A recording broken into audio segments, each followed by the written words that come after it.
For £2,000 sterling, or around $2,500 you could spend a night at a Shangri-La penthouse suite overlooking the London skyline and River Thames. Or you could buy a 98-inch mini LED TV and enjoy a spectacular view every day. Let me tell you an interesting story. My TV test room is already overflowing with screens, so many, in fact, that some have to be parked on the floor waiting their turn for side-by-side comparisons. So when I was offered the TCL C7K for review, I simply did not have space for it. Instead, I had to drive 90 minutes to another house that could accommodate this beast of a telly. And naturally, I couldn't pack all my award trophies with me, since I had to prioritize my calibration gear and filming equipment. So I just grabbed the recommended best value one. Mostly because that's the award I gave to TCL's 98-inch Q9B, also known as the C765, last year. But after extensively testing the 98C7K, I realized something important. Recommended best value doesn't quite cut it this time. And the funny thing is, my original intention was to show how small the trophy looks next to a 98-inch television. To say the line, we're gonna need a bigger trophy.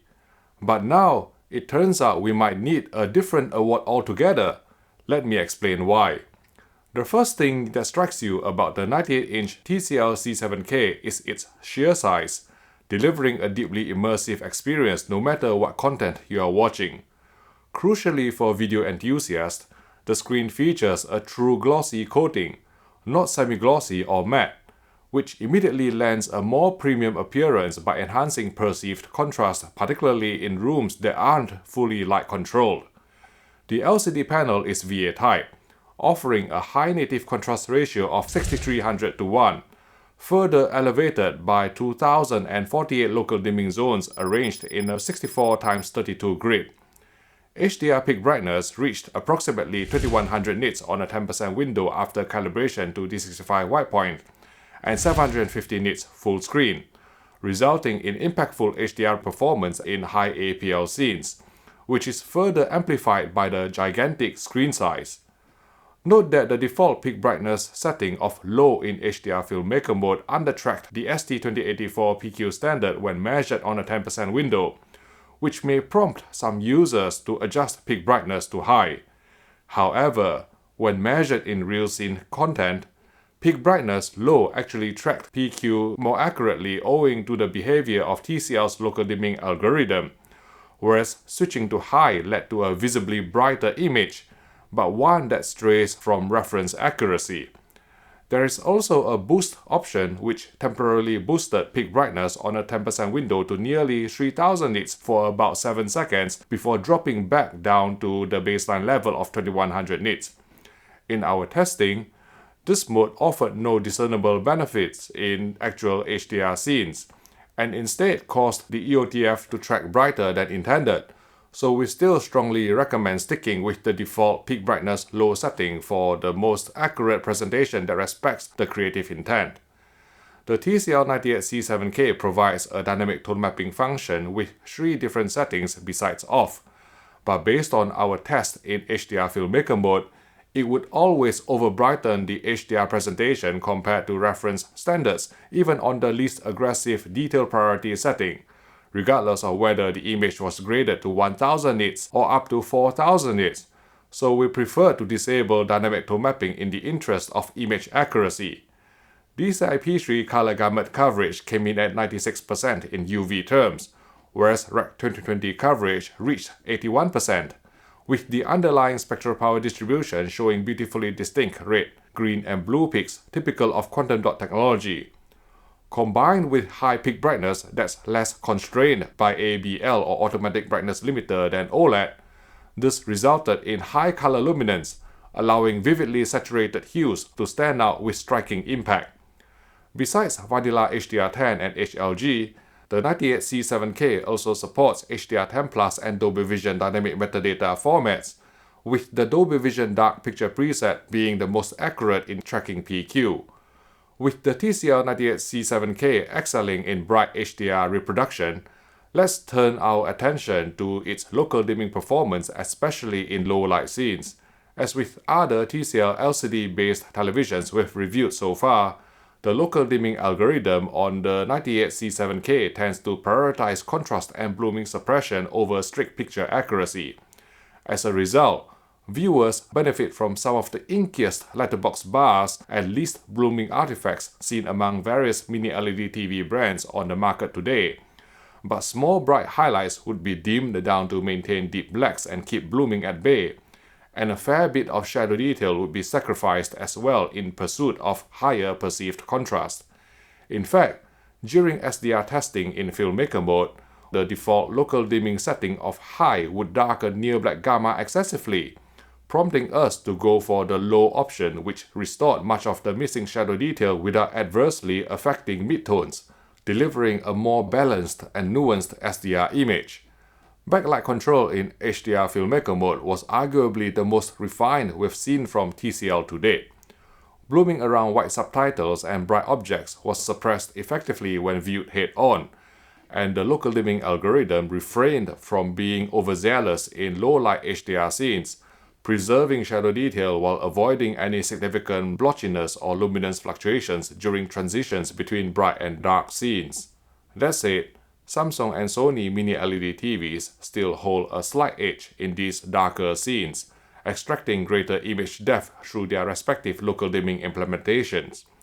The TCL 98C7K supports 3D LUT AutoCal through Kalman or Color Space software, though on our review unit, a quick 2-point white balance calibration was sufficient to deliver highly accurate colors in SDR mode, with an average delta error of 1.13 on this challenging color checker SG chart where 140 patches were measured, and only one color slightly exceeding the humanly perceptible inaccuracy threshold of delta error 3, translating to cinematic and natural-looking colors in real-world SDR material.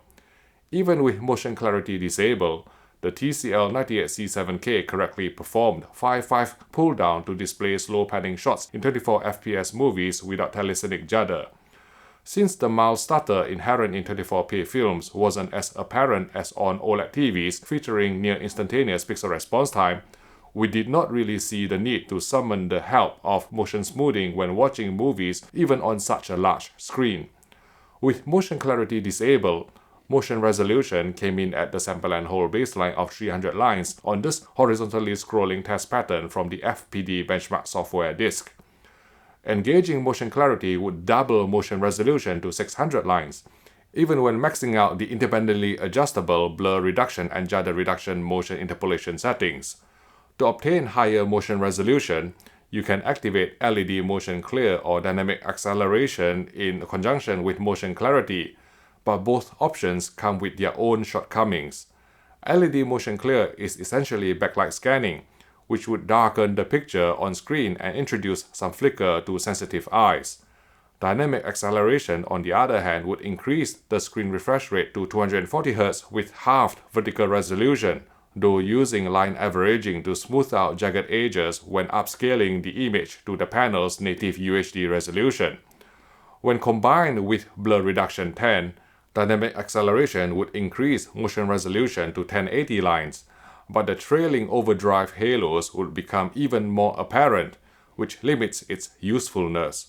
With motion clarity enabled, we spotted intermittent microstutter in various 50Hz broadcast programs including football, which we can't show in this video due to copyright issues, suggesting that there's still room for improvement before TCL's motion interpolation algorithm could be considered to be at the same level as that provided by AA brands.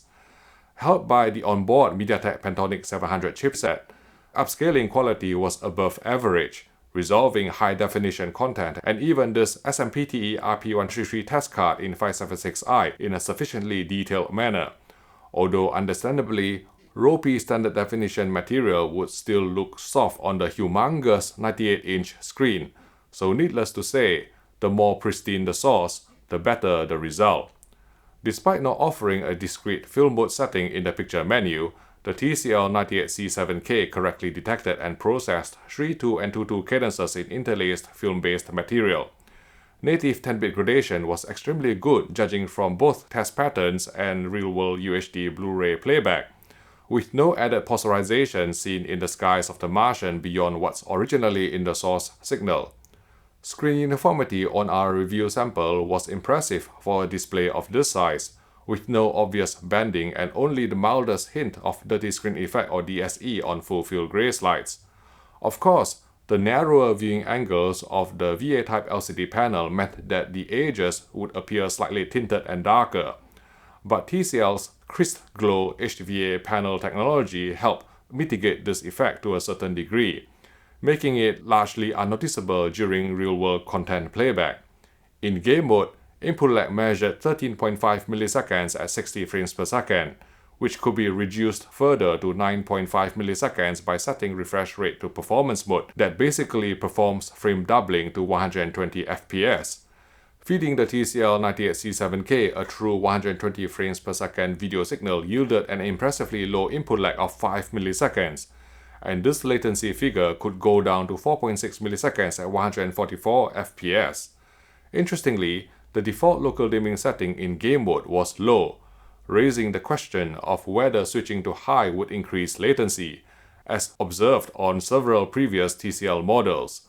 However, our measurements showed no difference in input lag even with local dimming set to high, making it a viable option for users seeking slightly enhanced contrast in game mode. Powered by the integrated MediaTek Pantonic 700 SoC, the TCL C7K supported 4K 120Hz Dolby Vision gaming from the Xbox Series X, although we still preferred playing in HDR10 since Dolby Vision game mode appeared over-brightened and less accurate. When adjusting the HDRG values on the console, the C7K clipped at 1500 nits for both Max TML and Max FFTML, slightly earlier than expected given its measured peak brightness. But this still paved the way for an impactful HDR experience in HDRG-compliant titles, avoiding double tone mapping or loss of highlight detail. As expected for a MediaTek Pantonic 700 platform, only 2 out of 4 HDMI inputs were HDMI 2.1 supporting the full 48 gigabits per second of FRL transmission bandwidth, of which one is the eARC port for external audio. Talking about sound, the 60-watt 6.2.2 Bang & Olufsen speaker system built into the 98-inch TCL C7K delivered clear dialogue and reasonably wide soundstage, bolstered by support for both Dolby Atmos and DTS:X decoding.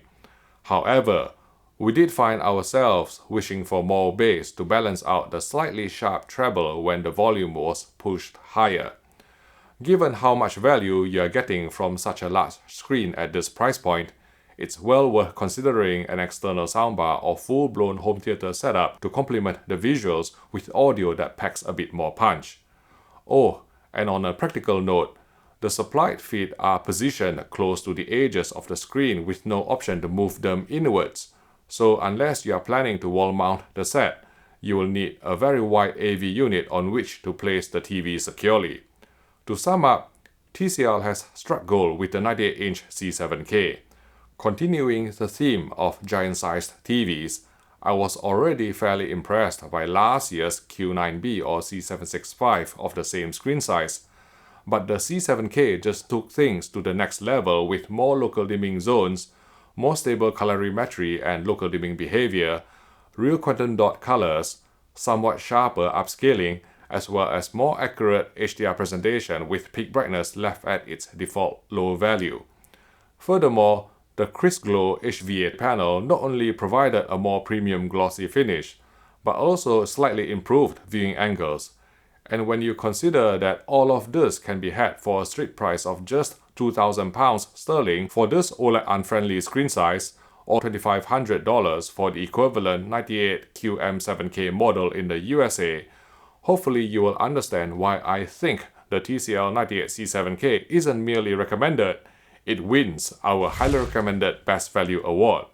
Of course, no TV is perfect, and 50Hz motion handling with frame interpolation engaged remains the biggest Achilles heel for TCL TVs, including this one, which may sway some bias towards Sony or Samsung, albeit at significantly higher price points.